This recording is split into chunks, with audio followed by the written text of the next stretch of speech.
सुमित्रा अपनी बेटी स्वाति के साथ रामपुर गांव में रहती थी। उसकी एक छोटी सी चाय की टपरी थी। उसी पे सुमित्रा चाय बेचा करती थी। स्वाति के पिता के देहांत के बाद उसकी माँ सुमित्रा ही उसका पालन पोषण करती थी। पूरे दिन की मेहनत के बाद उसकी माँ कुछ पैसे कमा पाती। सुमित्रा को स्वाति के भविष्य की चिंता थी, इसलिए उसकी माँ कुछ पैसे उसकी शादी के लिए इकट्ठा कर रही थी। एक दिन स्वाति घर में उदास बैठी थी, तभी उसकी माँ दुकान से घर आती है। स्वाति को उदास देखकर उसने पूछा, क्या हुआ बेटा, तू उदास क्यों बैठी है? माँ, कल मेरे कॉलेज में सब पिकनिक पर जा रहे हैं, लेकिन मैंने जाने से मना कर दिया।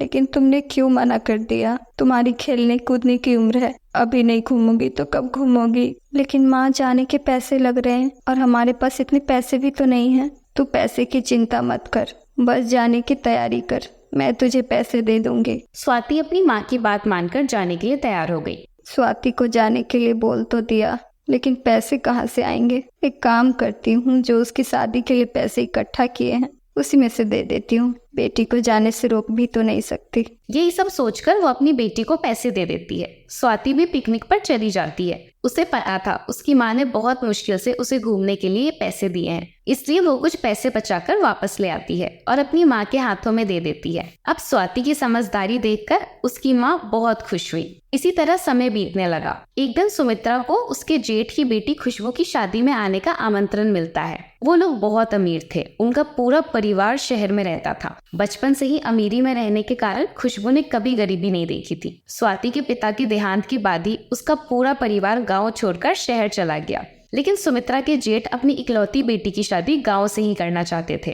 अब सुमित्रा को शादी में कुछ न कुछ तो खुशबू को देना ही था। सुमित्रा के लिए खर्चे की एक और जिम्मेदारी आ गई।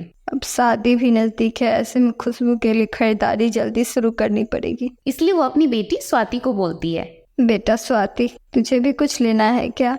तुम्हारे पास भी तो शादी में पहनने के लिए कपड़े नहीं है। कुछ पैसे और हो जाए तो बाजार चलना, तुम दोनों के लिए कपड़े खरीद लूंगी। ठीक है माँ, जब जाना हो बता देना। अब सुमित्रा और ज्यादा मेहनत करने लगी। ज्यादा से ज्यादा लोगों के लिए चाय बनाती और बेचती ताकि ज्यादा पैसे कमा सके, जिससे दोनों की खरीदारी अच्छे से हो जाए। अब कुछ ही दिनों में सुमित्रा ने चाय बेचकर थोड़े और पैसे इकट्ठे कर लिए और कुछ पैसे उधार लेकर अपनी बेटी के साथ बाजार चली गई। उसकी माँ ने खुशबू के लिए कुछ सामान खरीदा और उसी में उसके आधे से ज्यादा पैसे खत्म हो गए। कितनी महंगाई हो गई है, गिन के 4 सामान ली, उसी में आधे से ज्यादा पैसे खत्म हो गए। अब किसी तरह बचे हुए पैसों से स्वाति के लिए एक ड्रेस खरीदी और घर चली गई। देखते ही देखते खुशबू की शादी का दिन आ गया। सभी रिश्तेदारों की तरह स्वाति और उसकी माँ भी उस शादी में शामिल हुए। अमीरों की शादी थी, इसलिए सभी अच्छे ड्रेस में आए थे, लेकिन स्वाति और उसकी माँ की ड्रेस सबसे कम दाम की थी, इसलिए उन दोनों को थोड़ा बुरा लग रहा था। अब खुशबू एक सुंदर लहंगे में वहाँ आती है। सबकी नजर बस खुशबू के लहंगे पर ही थी, क्योंकि वो एक डिजाइनर लहंगा था। माँ देखो ना, खुशबू तो बिल्कुल हीरोइन लग रही है।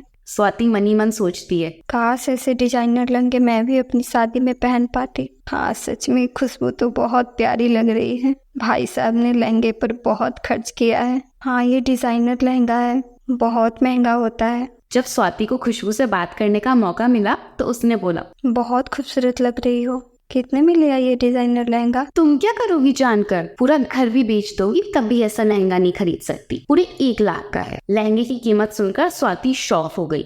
ये तो सच में बहुत महंगा है। तुमने सही बोला, ये सब हमारे बस की बात नहीं है। ये सारी बात स्वाति की माँ सुमित्रा सुन लेती है। वो समझ गई थी कि उसकी बेटी को वो लहंगा बहुत पसंद है। अगले दिन जब शादी खत्म हो गई तब स्वाति और उसकी माँ भी अपने घर जाने के लिए तैयार होती है। उसी समय खुशबू के पिता ने स्वाति के लिए खुशबू के कुछ पुराने कपड़े सुमित्रा को दिए। कपड़े अच्छे थे, इसलिए सुमित्रा ने उसे रख लिया।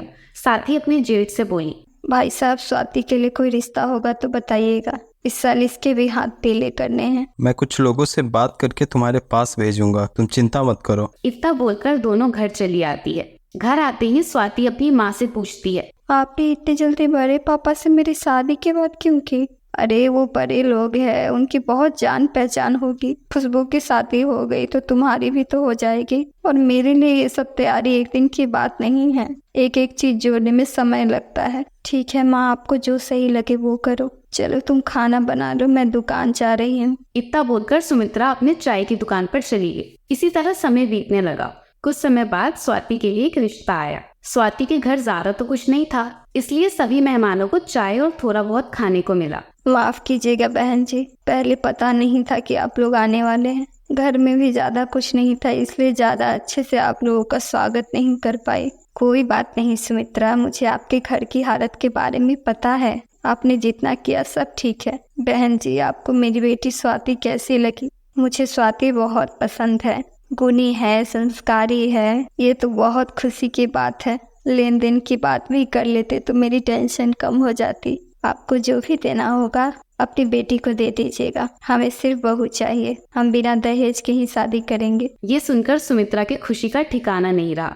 सच में मेरी बेटी बहुत भाग्यशाली है जो आप जैसा परिवार उसे मिल रहा है, वरना आज के जमाने में बिना दहेज की शादी कौन करता है। हर समय पैसा काम नहीं आता बहन जी। अब आप शादी की तैयारियों में लग जाइए, बस बारातियों का स्वागत अच्छे से कर दीजिएगा। जी जरूर, ये भी कोई कहने की बात है। मैं अपनी बेटी की शादी में कोई कमी नहीं छोड़ूंगी। इतनी बातें करने के बाद सभी लड़के वाले चले गए। सुमित्रा अपनी बेटी की शादी के लिए बहुत खुश थी। बेटी की शादी का सपना उसका पूरा होने वाला था। एक दिन सुमित्रा बेटी की शादी के लिए रखे पैसे जोड़ने लगी। ये तो बहुत कम पैसे हैं। इतने कम पैसों में अपनी बेटी की शादी की तैयारी कैसे करूंगी? उसका मनपसंद डिजाइनर लहंगा कैसे दिला पाऊंगी? अब सिर्फ चाय बेचने से काम नहीं चलेगा। अब सुमित्रा चाय के साथ साथ खाने का भी सामान बेचना शुरू कर देती है। सुमित्रा काम के कारण रोज घर लेट से आती। ये देखकर स्वाति अपनी माँ से बोली, माँ देखो, इतना सब करने की जरूरत नहीं है। हमारे पास जितना पैसा है उसी से सारी तैयारी हो जाएगी।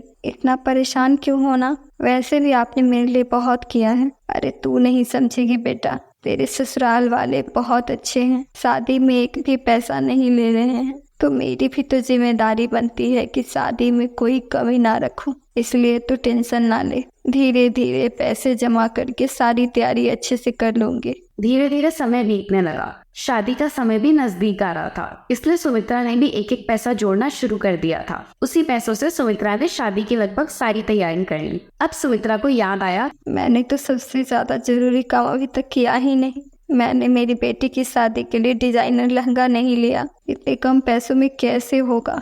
यही सब सोचकर सुमित्रा पैसों के साथ कुछ गहने साथ लेकर चली गई, ताकि पैसे कम पड़ने पर वो गहने देकर लहंगा खरीद सके। यही सोचते हुए वो एक बहुत बड़े लहंगे की दुकान में चली गई और दुकानदार से बोली, मुझे मेरी बेटी के लिए डिजाइनर लहंगा चाहिए। नॉर्मल लहंगे खरीदने की तुम्हारी औकात नहीं है, तो डिजाइनर लहंगा कहाँ से खरीदोगी? मैं जानती हूँ डिजाइनर लहंगे बहुत महंगे होते हैं, इसलिए पैसे के साथ ये गहने भी लेकर आई हूँ। आप ये सब लेकर मुझे एक डिजाइनर लहंगा दे दीजिए। इतने पैसों में कुछ नहीं होगा। देखिए, कल मेरी बेटी की शादी है, पैसे कम भी रहे तो मुझे बिल दे दीजिए, मैं कमाकर सब कुछ चुका दूंगी। निकल जाओ यहाँ से, पता नहीं कैसे कैसे लोग आ जाते हैं, दिमाग खराब कर दिया। दुकानदार सुमित्रा को भला बुरा कहकर दुकान से निकाल देता है। अब सुमित्रा उदास होकर घर जा रही थी, तभी रास्ते में उसने देखा एक बुढ़िया दर्द से कराह रही थी। उसे काफी चोट लगी थी। सुमित्रा झट से उसके पास गई। क्या हुआ माँ जी, आपकी ये हालत किसने की है?